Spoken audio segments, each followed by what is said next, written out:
Please realize that just as much as you hate not getting feedback from hiring managers about the candidates that you have submitted, candidates feel the same way whenever they put in the effort to apply. And I think what has been happening in the last couple of years is that people had to increase the number of applications, which is where people didn't want to put in the effort to tailor their resume so that it matches and makes it more evident why they're a great fit because they never received feedback. Initiating becoming a hiring machine sequence in 3, 2, 1.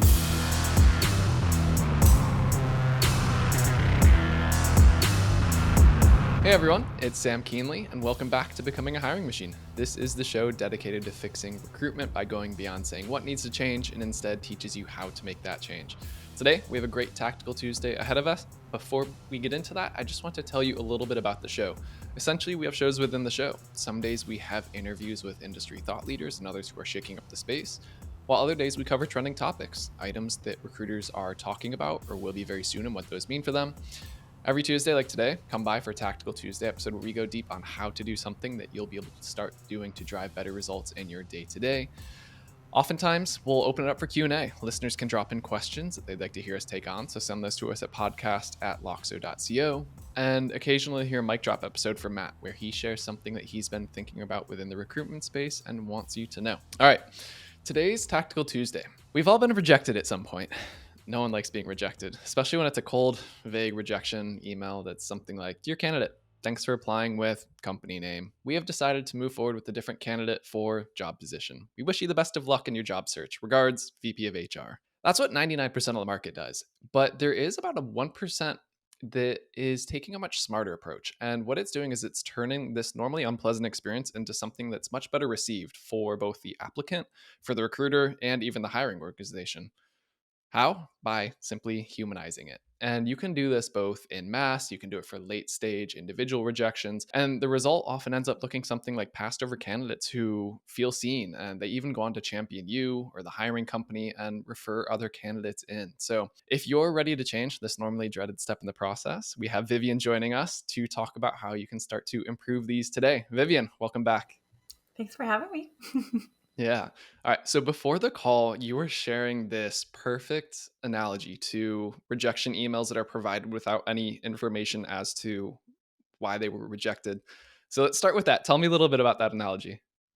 This is something that I actually learned in marketing in college, and it's in the absence of information, people make information up.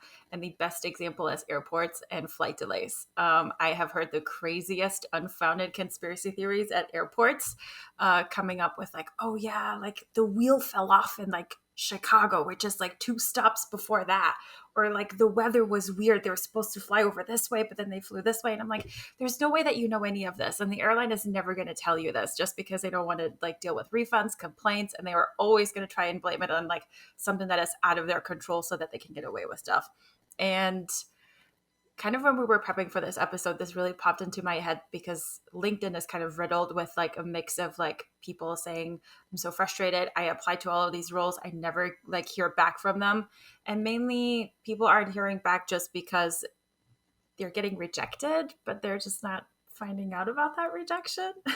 So hopefully today's episode will change that. Yes. Yeah. Especially in the day where it's just like you open up a LinkedIn job, and by day 2 you have 500 candidates, most unqualified. It's like, how the heck am I going to get through this entire list? So rejection emails. Let's talk a little bit about this fun nuance of the job that recruiters have every day. So let's start with what you were talking about there a little bit. Like, why do recruiters not send rejection emails? Mainly because they don't just want to, like, it's so confrontational. Like, just even like thinking about it, I get flashbacks to that like ick of like, Mm-hmm. I really don't want to reject this person. Like, especially like, like as a recruiter, you talk to so many people, especially like in a really tough market, you start feeling for them, especially for somebody who's very empathetic. This is where you start kind of taking on that like emotional burden a little bit of like, I know that you're looking for a job. I know that you really need to get out of this situation. I know how important this is for you, and I will do my very best to help you. But ultimately, recruiters are very limited in what they can do. And so seeing even all these posts of like, I'm desperately looking, I've applied to all of these jobs and I'm not hearing back from anybody. We really don't want to send that rejection email because we think, oh, this is going to suck. Like, because nobody likes getting rejected. So the thought process is, well, if I just ghost them, that's better than just flat out rejecting them. But from my experience in like even just like dating, recruiting, hiring processes, I would rather just hear that I got rejected because then I have like closure. I may not like it, but at least I have closure, as opposed to Mm-hmm. how long do you wait when you've been ghosted to really determine you have been ghosted? And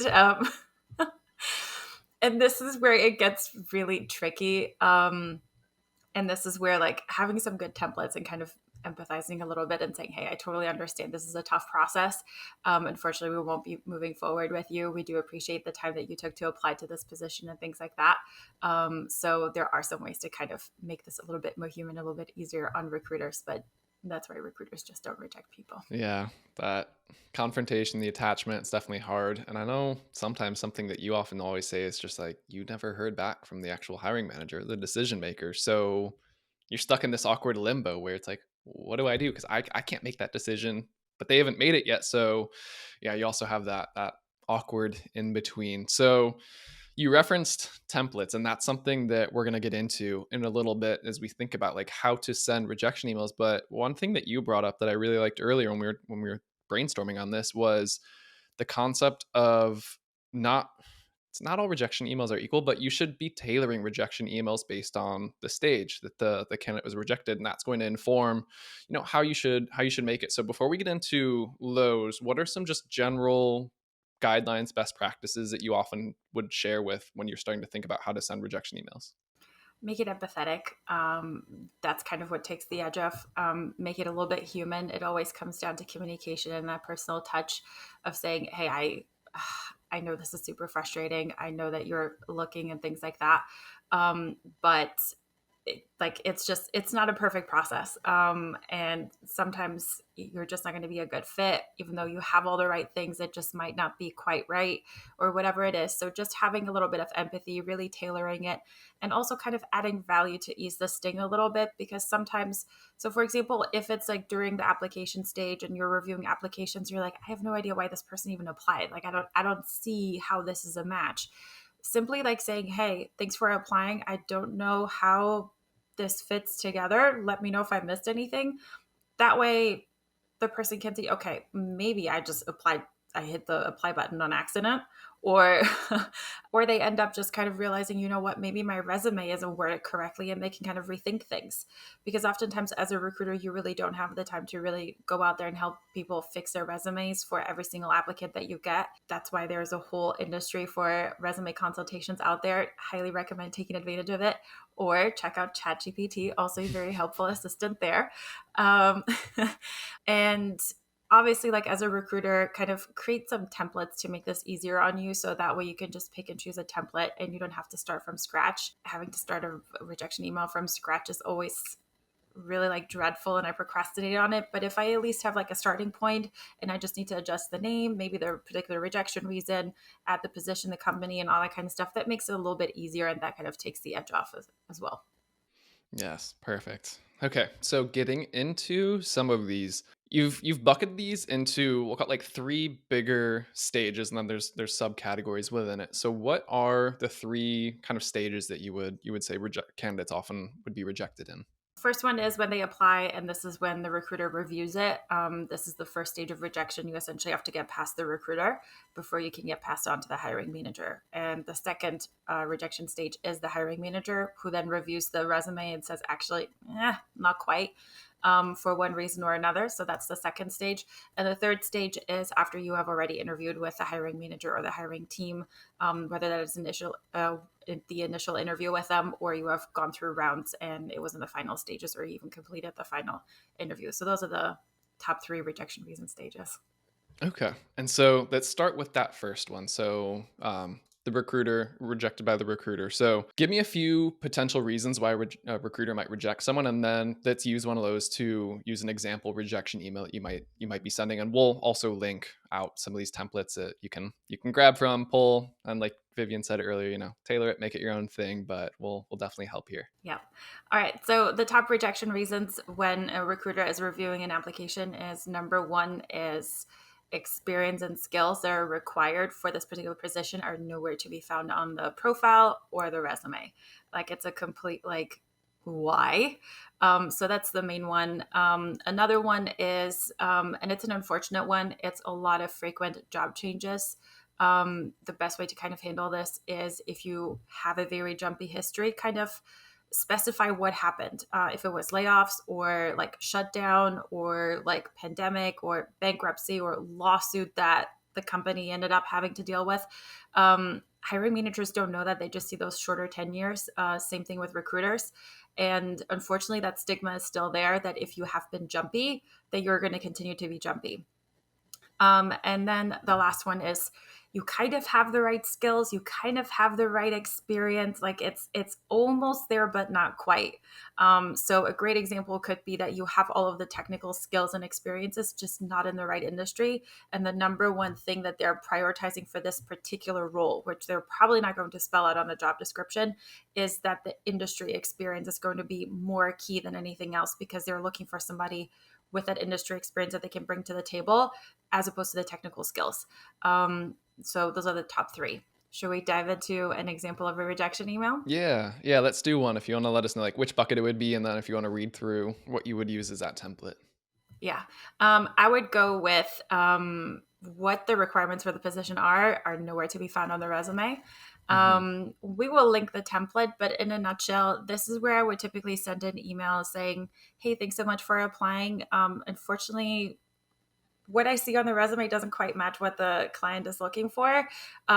Obviously, things get missed and things like that. Please let me know if you do have relevant experience that could then end up kind of changing things, and kind of sending like a gentle rejection email that way. So I think the way that I phrased it, right now, it seems like your experience might not be quite the fit we're looking for this particular position. And then obviously specify the thing that is missing from the resume. But hey, sometimes resumes don't tell the whole story. If you think I've missed something or there's more to your experience that matches what we need, please let me know. It's totally possible that a few more details could change the picture. Just a heads up, often it helps to tailor the resume to match the job you're applying for. And that can kind of also provide feedback because I've actually had an instance where I ended up sending a rejection email to a candidate and the candidate was like, I'm really confused. I really think I have what it takes for this position. And I was like, okay, well, let's jump on a call. Tell me about it. And he had the technical skills and all that kind of stuff, just not with the particular materials that was required for this. And sometimes it's not evident from a job description what is prioritized. So in a sense, this particular candidate was right. He had all the right skills and experiences and all that kind of stuff, just not with that specific product. And the product experience was much, much more important than kind of the technical experiences. And this is not something that you know unless you jump on a call or it's spelled out in black and white on the resume. So that is one way to kind of ease the sting a little bit and provide a little bit of feedback. If this is someone that has just hit quick apply one too many times, that will be like a little like nudge of like, be a little bit more intentional. But if this is somebody who's genuinely thinks this would be a good fit, this could be good feedback of like, hey, your resume needs a little bit of updating or make it a little bit more specific. Okay. Oh, that was helpful. I know these are never fun for people to go through, so I'm sure that this is going to be helpful. So, second batch is when you're rejected by the hiring manager after this submission. So, tell me a few of the potential reasons that would come up here. So, typically, the two main rejection reasons are the first one is the obvious one. The hiring manager reviews the resume and says, experiences are not there, skills isn't there, industry experience isn't there, something is missing. And then the second one is if there's already plenty of candidates in play and you're kind of submitting as a recruiter, you're submitting a candidate towards the later stages. This is where a potential rejection reason is more competitive candidates are in there. And this one doesn't quite match up to what they have already reviewed. And so obviously you've done the right job because they already have something that they like. And this is where the more competitive candidates will obviously win. And so the feedback here would be there's a few that are a little bit more competitive for this particular role, but don't take it personally. Yeah. And a lot of us have gotten that email, and it's like, well, great to know that I don't quite rank up on that list. But yeah, a good template for this one that I've used before, and actually it received much better feedback than I had initially anticipated. And back to your point, I think it was just the humanized element of it was just like, hi, name. I truly appreciate you taking the time to apply for role here at company name. I wanted to let you know that I have decided to move forward with another candidate for the position. I also want to let you know that every application and resume that came in for this position was also reviewed by me. So this isn't an instance of being yet another resume in the stack, but that your application was given the time and attention everyone deserves as they go through the application process. Wishing you the best of luck as you continue your job search. If there's anything that I can personally help you out with as part of it, please don't hesitate to reach out. Best, hiring manager. So yeah, this is one where, because it is with the hiring manager, they shouldn't be getting flooded with a ton of resumes to be reviewed. And so I think a lot of people right now are feeling burned because they're like, oh, I bet I'm one of 1,000 applicants in the stack. But in the reality is like these are actually viewed. So when you let them know, they do feel seen, they feel heard, they're glad that it's, something like that. So that's an easier way to, let them know like they did at least make it past the screen. There were other candidates that came up against, but yeah, this is just it's more empathetic way, as you put it earlier, of letting them know, like, appreciate you applying. So that is the second category that we've got into. And now the last and the final one. So this is always the hardest one that you feel for the candidates once they've gone through not only the screen, but they've gone through at least multiple interviews with the hiring company itself. So what are a few of the potential rejection reasons that you come across once they get to this stage? So this is where either during the initial kind of interview, they realize maybe this is not quite the right experience or skill set that they need. Again, this is depending on the priorities. And again, the job description may not make that very clear. Sometimes hiring managers may not be able to articulate that really well when they're passing this on to the recruiter. And sometimes they may not realize what the priorities are until they're actually talking to candidates. And so it's a little bit of like a you live and you learn kind of process where even the hiring manager might realize, you know what, I actually value this particular experience above everything else. And this is where you have to have that really good relationship so that that communication can even take place so that the search process can be optimized for you as a recruiter. The second one is, and this is probably my least favorite one, and it's cultural fit. Cultural fit is anything from we just didn't vibe with them. We didn't feel like they had the right personality. And in some cases, it's a valid point. So, for example, I worked with about like mid-sized German companies, subsidiaries here. And so a lot of times the senior execs were from Germany. And Germans really do have a very different management and communication style that Americans may find abrasive. And there's a little bit of like a learning curve there. And if they don't get along right off the bat, then obviously this is going to make the work environment not that productive, not great, and it's not going to be mutually beneficial. And the point of finding the right person is that this is a great fit all around, that they get along, they can be productive, and they can make work actually a fun thing to do, as fun as it can be, compared to sitting on the beach and sipping on something delicious. So cultural fit is always a little bit tricky to explain, but a lot of times when you debrief with a candidate, they already got that vibe and they kind of want to withdraw from the process anyway. So this is where it's a little bit easier to kind of deal with. And then lastly, it's essentially competitiveness again. And it's great candidate, great experience, perfect cultural fit, but somebody was just slightly better. And that can just be like a tiny fraction. And obviously they're going to go with that one.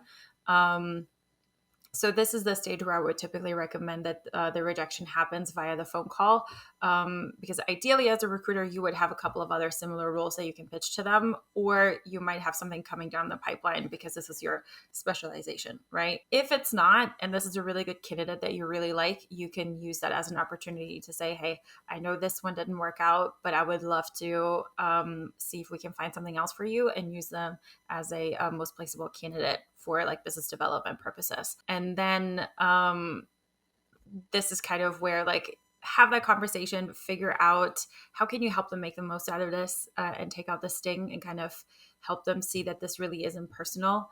It may not even have something to do with their particular skill set. It just may have been a tiny thing where the other candidate just had like the right experience with like the vendor. And that's what ended up doing the trick, and that made it the number one choice and the other one was the second choice. And just kind of really making sure that you communicate that, and ideally over a phone call.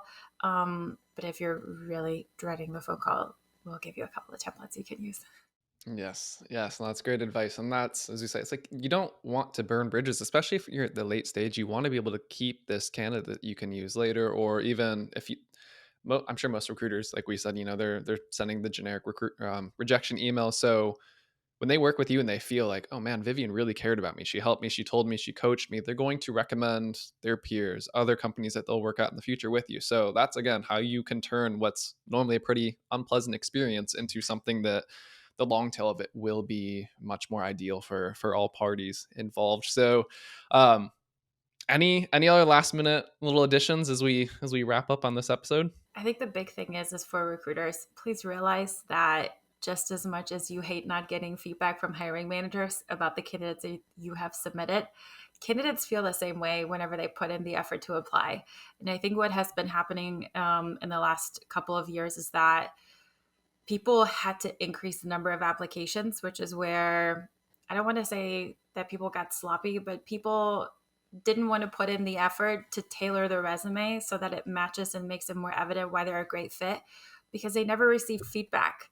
Like if you don't know that you are doing a good job or a bad job, you can't course correct, or you don't have the motivation to keep going.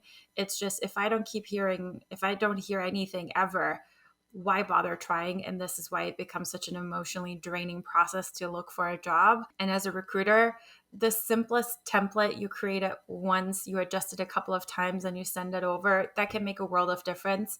And although rejections suck, at this point, I think candidates would welcome a rejection email, because at least now they got feedback, they heard back, as opposed to getting ghosted. Halloween season is over by the time that this episode comes out.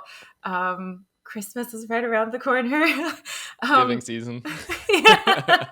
Don't dish out rejections just for the sake of giving season, but provide feedback. That's the best thing that you can do, and it's something that will be appreciated. Maybe there will be a little bit of pushback, but it really depends on how you phrase this.